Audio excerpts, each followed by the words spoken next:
নির্বাচন নিয়ে ইতিমধ্যেই কিছু উপদেষ্টা চক্রান্ত এবং ষড়যন্ত্র শুরু করেছে। বিশেষ সুবিধা দিয়ে একটি বিশেষ দলকে তারা ক্ষমতায় আনতে চায়। এটি ভারতের প্রেসক্রিপশন। ভারতের প্রেসক্রিপশনেই মূলত তারা এই কাজটি করতে চায়, কারণ ওই বিশেষ দলটি যদি ক্ষমতায় আসে তাহলে তারা বিশেষ কিছু সুবিধা পাবে। এই জন্য তারা ইতিমধ্যেই প্রশাসন, পুলিশ প্রশাসন থেকে শুরু করে বিভিন্ন স্তরে তারা তাদের মতো করে তাদের লোক নিয়োগ দেওয়ার চেষ্টা করছে। আসলে গণঅভ্যুত্থান পরবর্তী যে বাংলাদেশ, এই বাংলাদেশে এটা করা সম্ভব না। এদেশের মানুষ রক্ত দিয়েই কিন্তু একটি ফ্যাসিস্ট সরকারকে বিদায় করেছে এবং তারা অনেক আশা এবং ভরসা করেই এই সরকারের উপরে আস্থা রেখেই তাদেরকে ক্ষমতায় বসিয়েছে।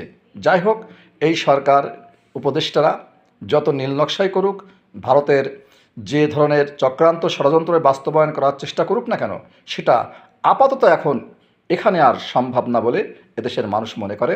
তারা যে কোনো মূল্যে এই নীলনকশা রুখে দেবে, এই চক্রান্ত তারা প্রতিহত করবে।